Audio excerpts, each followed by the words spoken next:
அனைவருக்கும் வணக்கம். பாப்பாவோட மணிமண்டபத்துக்கு நான் போவேங்க. நான் போகும்போது பார்த்தீங்கன்னா, அந்த ரோட்ல வண்டியை விட்டுட்டு நம்ம நடந்து போகணும்.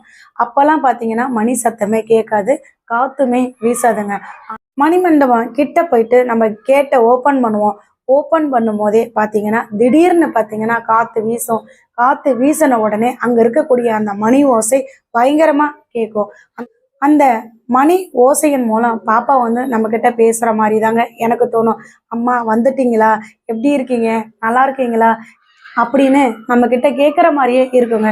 பாருங்களேன், நம்ம போகும்போது அமைதியா இருக்கக்கூடிய அந்த மணி கேட்டு கிட்ட போன உடனே பார்த்தீங்கன்னா அவ்வளவு சத்தம் கொடுக்கும், அவ்வளவு ஓசை வரும். அந்த மணி சத்தம் நம்ம போன உடனே அடிச்சுக்கிட்டே இருக்கும். அப்படி பாப்பா நம்ம அங்கே போன உடனே அவ்வளோ சந்தோஷப்பட்டு நம்ம கூட அந்த மணி ஓசையின் மூலம் பேசுவாங்க. அதே போல பார்த்தீங்கன்னா, இந்த பூச்செடிலாம் பார்த்தீங்கன்னா ரொம்ப அமைதியாக இருந்துகிட்டு இருக்கும். நம்ம வீடியோ எடுத்து உங்ககிட்ட பாப்பா மணிமண்டபத்துக்கிட்ட எப்படி பூ இருக்கு அப்படின்னு பாருங்க அப்படின்னு காமிக்கலான்னு நம்ம வீடியோ எடுக்க ஆரம்பிச்சுட்டா போதுங்க, அந்த பூக்கள் எல்லாமே பேச ஆரம்பிச்சிடும். நம்ம வீடியோ எடுத்த உடனே பூக்கள் அத்தனையும் நம்ம கூட பேச ஆரம்பிச்சிருங்க. முக்கியமா பார்த்தீங்கன்னா, அந்த ஒரே ஒரு ரோஸு செடியில எவ்வளோ பூ பூத்துருக்கு அப்படிங்கிறத பாருங்களேன். அவ்வளோ பூ பூத்துருக்குதுங்க, ஒரு ரோஸ் கண். இந்த பூச்செடியெல்லாம் நம்ம வீடியோ எடுக்க ஆரம்பித்த உடனே அது நம்மளோட பேச ஆரம்பிச்சிருவோங்க.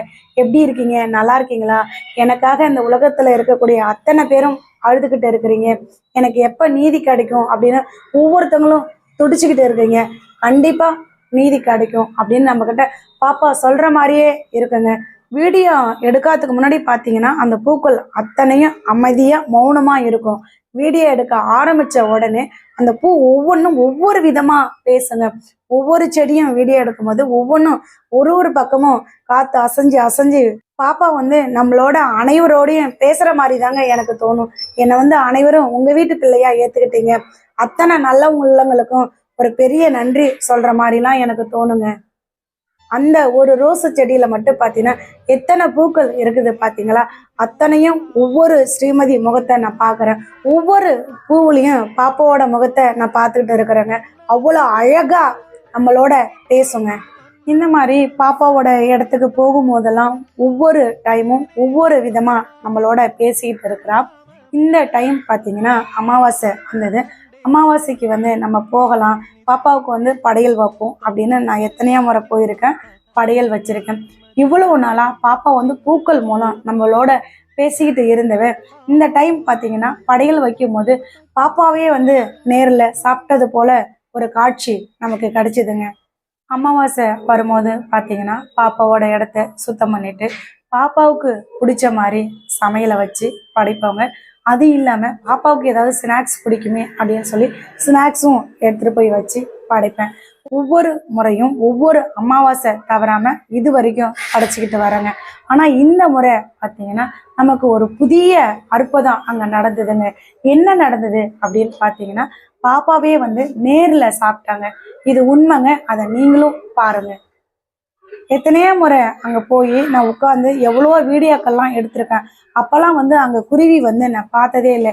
எங்கேயாவது ஒரு இடத்துக்கிட்ட உட்காந்துக்கிட்டு சத்தம் தான் போடும். ஆனால் அங்கே பாப்பாவோட இடத்துக்கு நான் பார்க்கவே இல்லை.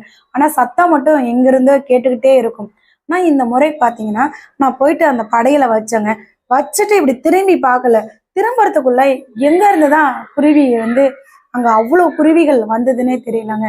பாப்பாவுக்கு பிடிக்குமே அப்படின்னு சொல்லிட்டு இந்த முறை சாப்பாடு எடுத்துகிட்டு போய் வச்சுட்டு தேங்காய் பண்ணு எடுத்துகிட்டு போயிட்டு முறுக்கு எடுத்துகிட்டு போனோங்க. இது மூணையும் வச்சேங்க. வச்சுட்டு சரி நம்ம வத்தி ஏற்றி கற்பூரம் ஏற்றி விளக்கெல்லாம் ஏற்றலாம் அப்படின்னு ஏற்றுறதுக்குள்ளாரையே பார்த்தீங்கன்னா எல்லா குருவிகளும் வந்துருச்சு சாப்பிட்றதுக்காக. ஒவ்வொரு குருவியும் அந்த முறுக்கை எடுத்து சாப்பிடும் போது எனக்கு அவ்வளோ சந்தோஷம் கிடைச்சிதுங்க. ஏன் அப்படின்னு பார்த்தீங்கன்னா பாப்பாவே நேரில் சாப்பிட்ற மாதிரி என் மனசுக்கு தோணுச்சுங்க. இந்த அதிசயத்தை, இந்த அற்புதத்தை, இந்த கண்கொள்ளா காட்சியை நீங்களே பாருங்களேன். பாப்பாவே நேரில் சாப்பிட்ற மாதிரி தாங்க நம்ம மனசுக்கு ஒவ்வொருத்தங்களுக்கும் தோணும்.